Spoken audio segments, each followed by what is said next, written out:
nggih. Bapak Waloyo ngersake napa? Kedanan. Kedanan.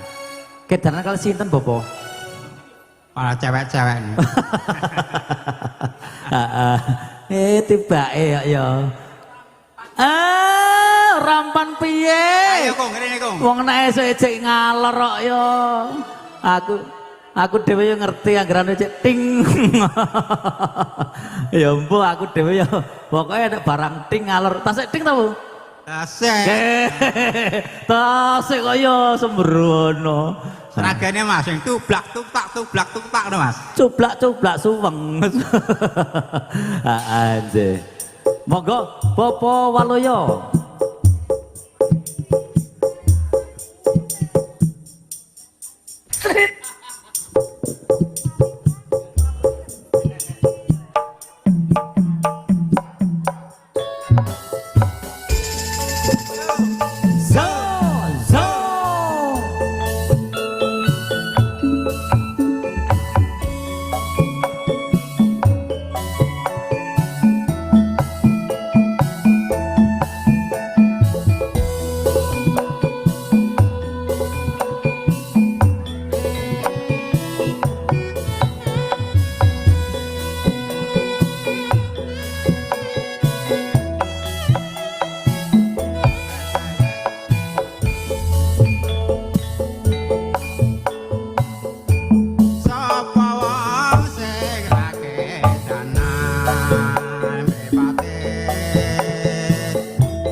gutung gentak gentung jelas.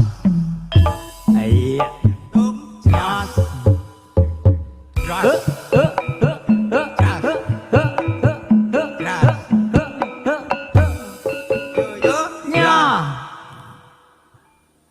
Tak rewangi gane pamriye karepen lolo atine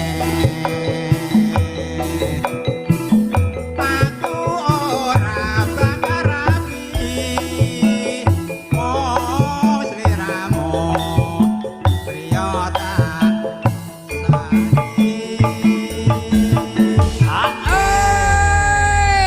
matur sembah nuwun.